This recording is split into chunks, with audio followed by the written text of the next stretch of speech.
Look, I get that we talked about the whole bassy challenge and guys not hopping on because, we shouldn't shake our booties.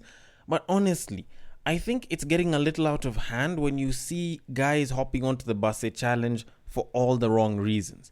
And I am going to explain in a bit because I am honestly finding this a little bit annoying.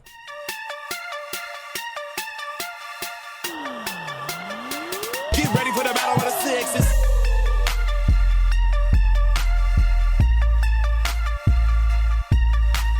Like, I can get that challenges aren't restrictive of gender in general, and I can get that it's a challenge, you can choose to do it or not to do it, it's entirely free, but I think people need to start putting controls on these things. Because I get it, the bassy challenge was for ladies to show their booties in the most booty posing nature they probably have, probably show us for once in their lives that, their knees can work and they don't overheat after hopping on it for 4 seconds. And, it clearly showed that for the gram and for TikTok and, just generally for the internet, women can do a lot, even more than what they do in the bedroom. And it makes sense. But my issue is, why the hell is it that guys are hopping on it and choosing to dress well? Like, I can get the Don't Rush challenge made sense for people back then. Women were using it as an excuse to dress up, and guys used it as an excuse to dress up. That one I can understand. But you look at the bassy challenge. Shorties are going down to shake it. Guys are going down to show a well-dressed version of themselves trying to look sexy. Like, why? Why? Can't we just make our own challenges, men? And, maybe the women can hop on it, call it like the suit up challenge or something. And they can, hop on it. And they can also look good in official clothing the same way we look good in official clothing. Like, that one can work. But why the hell are guys hopping onto the bassy challenge?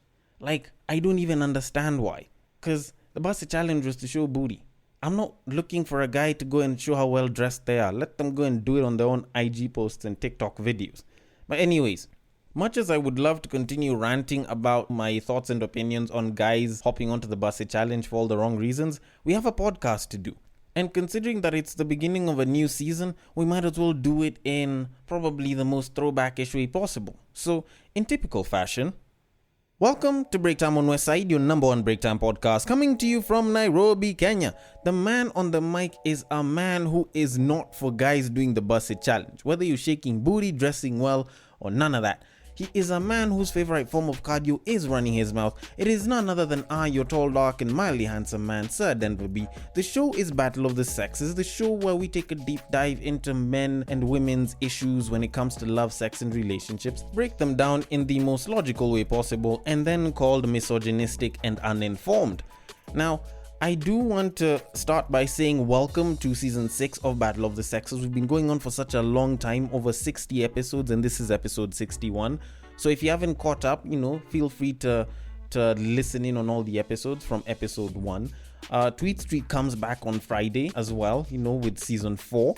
And I've genuinely missed doing this. Unfortunately, unlike Fan of a Fan, I'm not going to be having anyone else. You're just going to be stuck listening to me and my incredible voice, so you can get back to being used to it. So now we do kind of need to move it on. And as usual, before we get to our main topic, there is something that we need to talk about a little bit. So over the past 2 weeks, while we were away from normal programming, there was about 3-4 cases of men dying. Now, yes, men will die from time to time, and I'm sure there's a bunch of feminists that are happy about that. But the issue isn't them dying, the issue is how they died. And all 3 or 4 of these guys, I'm not entirely sure of the number, apparently passed out in the act. Now, normally that's, mainstream media's way of saying that they died while banging. They died when they were receiving conjugal rights. If I can try and make it sound a little bit, censored. And the thing is, it's not like they were banging and then someone pulled out a knife and stabbed them, or, they were poisoned or anything. They were doing the do and, their body gave up and, shut down. That's kind of how it is. And this is the first time that I think I am probably going to say this, and it is going to mean every single word, but pussy is killing men. And I'm going to repeat that. People are actually going to their graves because of pussy. And yes, I get it. It's not exactly pussy, but it's actually the enhancements, the drug enhancements that a lot of these people will take that will help them perform better because of pussy. So pussy is involved one way or another. So in simple English, people are dying because they're chewing on blue pills so that they can, get better performance in the bedroom, and then, they end up failing. And the truth of the matter is, people have been using Viagra, people have been using Cialis and all other quote-unquote blue pills to enhance their ability to perform during the bedroom. But I think people need to start becoming a little bit more conservative. Obviously, people will pop pills all the live long day, but I think we need to start pulling it back. Like, there's more natural ways of doing it. There's better ways of enhancing your testosterone. And not unless if you're actually required to use it in a medical sense, like say, you have erectile dysfunction and so on, of which it's not even guaranteed there, then, you can probably use it. But this whole thing of people going to take Viagra because it's a drug and they want to see the effects, like, just take it from some of these guys. And yes, I get it. Some of them are, really, really old. Because like one of them was like in their 80s, another one was in their like 50s, 60s, 70s there. So you can say that yes, because they didn't have, the strongest body, they were taken down by it. But there's people who are really young that are passing away from such things. And it's not like it'll be published online or spoken about in the media. So even though you want to take drugs, which I know a lot of y'all want to, and I'm neither going to allow it or tell you not to take it, it's entirely up to you, I think you need to start being a little bit more conservative with your body. Because in as much as there's nothing wrong with using such a thing, you have to look at the effects that can come with it. Because if you try using a drug like that, you might end up having the feeling that you will not be able to perform unless you use drugs like that. It's kind of the same way steroids work. You go, you take it, you get all big, you have the kind of body that you want if you're into that kind of thing. And then for you to maintain that body, you need to continue using it. So that being said, please just be conservative with it. Like, we don't want to hear more people dying because of pussy. Because at that point, these babes are gonna continue saying that they have killer pussy, and sometimes it's gonna be true, and we do not want to be told that we cannot handle it. And these niggas start saying in your funerals during the eulogy section, they're busy standing there and they're like, you know what, he loved the sex, but he clearly couldn't handle it from this one babe. Like, we do not want to hear that at your funerals. Plus, the shame that comes with telling your siblings and or, offspring and other people how it is that a relative of yours died because of sex. That's not even supposed to happen. Let it come from things like other situations. But don't die from sex. Like, don't put your offspring, don't put the people around you in the position to start explaining to other people that their sibling, their child, their father, their uncle passed on simply because of having sex. No, we are not giving them that. At least let yourself have a better name after you've lived, so that at least when your kids or whoever it is that is named after you hears about your name, they're gonna feel proud. They're not gonna feel like, they're gonna get killed by pussy, or they have to redeem themselves because you ended up dying because of the pussy. Like, please stop it. But anyways, we should move it on to our main topic of today. But before we do that, I know you're dying to continue the podcast you're currently listening to, but we have to interrupt your scheduled programming to bring you Sound Nation. We delve into music ranging from hip-hop to rumba, rock to bongo, and much more. We shall review new albums as well as fresh singles whilst paying homage to the sounds of the past. Find our episodes on Anchor, Apple Podcasts, Spotify, or any other podcast streaming platforms. Alright, so moving it on. Now, while I was on IG a couple of weeks ago, I stumbled upon a video from a presenter/influencer known as King Kalala. She's a babe who happens to talk about guy stuff from time to time, and she had something very interesting to say. So I managed to capture bits of the audio and kind of piece them up to bring them here, mainly because it's 2 minutes worth of her talking, and I don't think we need all 2 minutes, plus not everyone can understand the Swahili.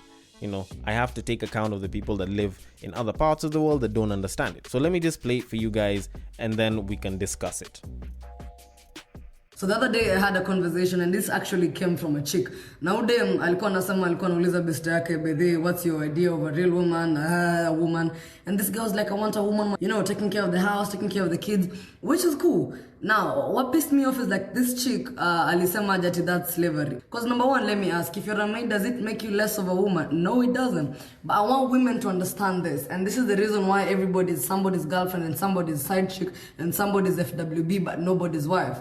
A man is looking for that cleaning woman. When it's at night, unamwambia, baby, did you eat? You find him something to eat. At the end of the day, when it's men, this thing is constant. Every guy wants a woman where you are my woman. You do the things. Men are children. All I'm just saying is that as a woman, a man needs you to do those. You're supposed to take in after their wife. When I get after their mom, I'm sorry. But do understand, yeah, I know we are woke and everything. But a man just needs a woman to cook, a woman to clean. Because if you don't, I feel like we as African women need to understand that our role as women in our society, see slavery. Alright, so that is a compilation of all the important bits that I could manage to piece together so that you guys can actually kind of get the entire context of what it is that she's saying. And normally after I've put up a recording like this, or I'll say that such and such has been played and this is what someone said, usually I come out to say that I have some issues with it and I disagree with it. But this is one of those times when I will stand up and say I agree with everything that she says. Not 100%. Obviously there's like a 1% over there that I'd say isn't entirely accurate for everyone, but I pretty much agree with everything that she said. And the thing is, I think a lot of people have taken the idea of being the independent woman, of being the woke woman, of a world where equality is a thing, and they've taken that as a way to kind of abscond, if I can call it that, from the quote-unquote societal and cultural duties that women usually have. Now, I'm not putting women in a situation where it's like, you people just deserve to be in the kitchen and in the house cleaning and cooking. No, I'm not saying that. All I'm saying is, keeping a man nowadays, getting hitched actually and becoming quote-unquote wife material is actually heavily based on how well you can serve in the manner that she was talking about. The whole thing about keeping a man through service is actually true, because no matter how fine a babe is, no matter how good looking, no matter how well she rides, if she is not caring and supportive, and if she is not a good homemaker, she can't really move towards the level of being considered wife material. Because ideally that's part of the main things that we want as men. And if you've been listening to this podcast, especially last season, then you remember episode 57, Battle of the Sexes, of Complicated Women and Simple Problems. I think that's what it's called. I went into what it is that guys want from a woman that they'd want to marry. And it's pretty simple. It chalks down to about 4 or 5 main things. 1 is looks, 2 is, care and support. 3 is someone that appreciates them, makes them feel like a king. 4 is a babe who really knows how to ride. And, that one was optional. And the 5th one, which was more like a bonus, but was also optional, was financial independence. And I made sure to actually state that the care and support and the appreciation bits are actually very important. So if you can't be caring enough that the little things about him, you know how to treat him when he comes back home from work, and you know how to appreciate the fact that he's gone out and he's put in a lot of work during the day, then how is it that you expect to keep him? Like, it's part of the reason why you'll find a lot of side chicks going to steal this guy and actually get them, because they are willing to do the little things that you aren't. And back to the whole story, the whole idea of keeping a man through service, the cleaning, the cooking, that's very essential. It's part of what will make wife material through and through.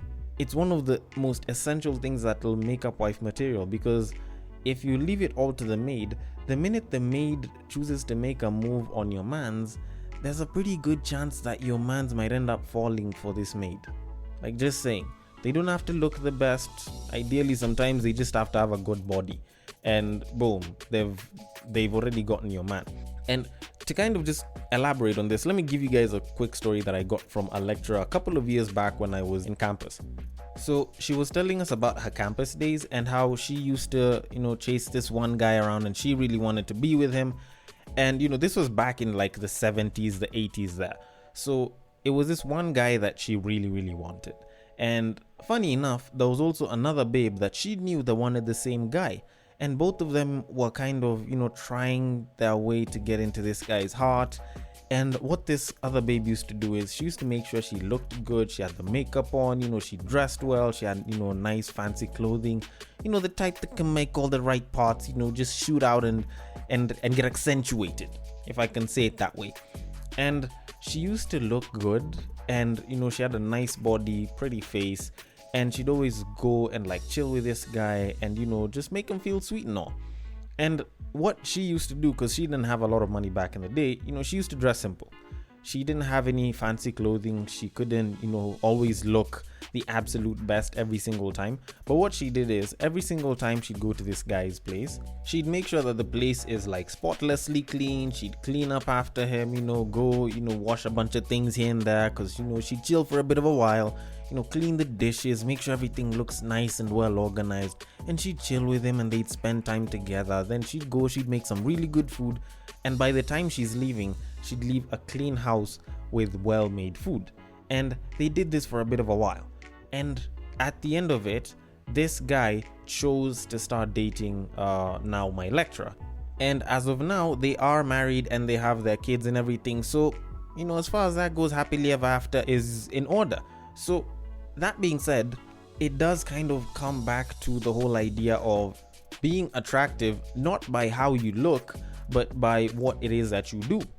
And I think that's a very, very important thing. It's one of the most important things for us guys, because it's the substance that goes beyond the surface that is your beauty. Because if you can back up that beauty with some really, really good acts of service, not necessarily that acts of service work for everyone, but if you back up your beauty with your ability to be a good homemaker, then it automatically shoots you up the chart and makes you look even hotter to us guys. Okay, not necessarily hotter, but we will be drawn to you a hell of a lot more. And it's one of the ways that I will say will boost you from being a girlfriend, a friend with benefits, or just a babe that he's hitting or a babe that he knows, into a wife, or at least a potential wife. It makes it such that you get to a point where now this guy will actually think of spending the rest of his life with you. And yes, it is true. Due to the Oedipus complex, whenever we're looking for a babe that we want to spend our lives with, we're probably looking for something that's the equivalent of our mother. Just the same way, your ladies will look for the equivalent of your father. So it is what it is. It is what it is. Although I do need to add that even though I have mentioned that story, I can say that because this was in the 70s and the 80s, maybe you could say that. But as of right now, we have a very different metric of like measuring what wife material looks like. Because in as much as people are gonna continue saying for I don't know how many years, oh, don't look at the looks, make sure she's a good person, value the character. Looks are important. Like, let's not play ourselves. Looks are actually important. So don't skimp on them. Don't skimp on them, ladies. Like, I'm just giving you a quick cheat code here. Don't skimp on your looks. You might be good in terms of your service. You might be good in terms of, working to make sure you're a good homemaker, but don't skimp on the looks. Social media and standards and trying to make other people happy has kind of made it such that that's actually a very important thing. So don't forget that your looks are also as important, and so is your ability to ride, just like I said before, and your ability to be caring and supportive. So all of that being said, I think I've given y'all ladies the best cheat code for how to be wife material for just about every single millennial right now. So as far as being marriage material 101 goes, you're welcome. So, I've at least helped you there. And to kind of just conclude it, I will try and describe what the perfect or the ideal wife is, at least by the millennial man's mind. So, just listen and take notes. 1, amazing looking, depending on what amazing looking is to you. 2 is caring and supportive, supports our goals, supports us as workers and people that are trying to bring the bread back home. So, less noise. 3 recognizes and respects us as the leader of the home and as, the king in their life in one way or another, and gives us the respect and, treats us special like that. And 4 rides us so well that she drives us crazy. Bonus point on being financially independent, of course, because some people love that, people like me. And, she's ready to take care of her own bills and doesn't say your money is ours, my money is mine. Just say. And in a simpler way, to use, the same female descriptions that my lecturer used, we don't just want a babe that's caring and supportive and, keeps the house clean and is a good homemaker. We also want them to be beautiful and good looking as well, as the other babe was. Ideally, we want a combination of those two women that I was talking about, just to kind of keep it simple. So a balance of beauty, brains, and being a good homemaker is kind of where it's at for us. But anyways, I want to know what your idea of the ideal or the perfect wife is if you're a guy. And for the ladies, do you think you tick all of these boxes, or are there a couple of boxes that you don't tick and you're okay with it? Or do you just say, fuck man, I'm gonna go ahead and just live on my own? The DMs are open. On Instagram, it is at Breaktime on Westside. On Facebook, it is also at Breaktime on Westside. And on Twitter, if you want to slide into my personal DMs, it is at Bagaka the D. The B and the D are capital. Thank you so much for listening all the way till the end. And if you are listening through Castbox, be sure to leave your comments, thoughts, and feedback there, and I will attend to them accordingly. And I will catch you guys on the next break. Take care.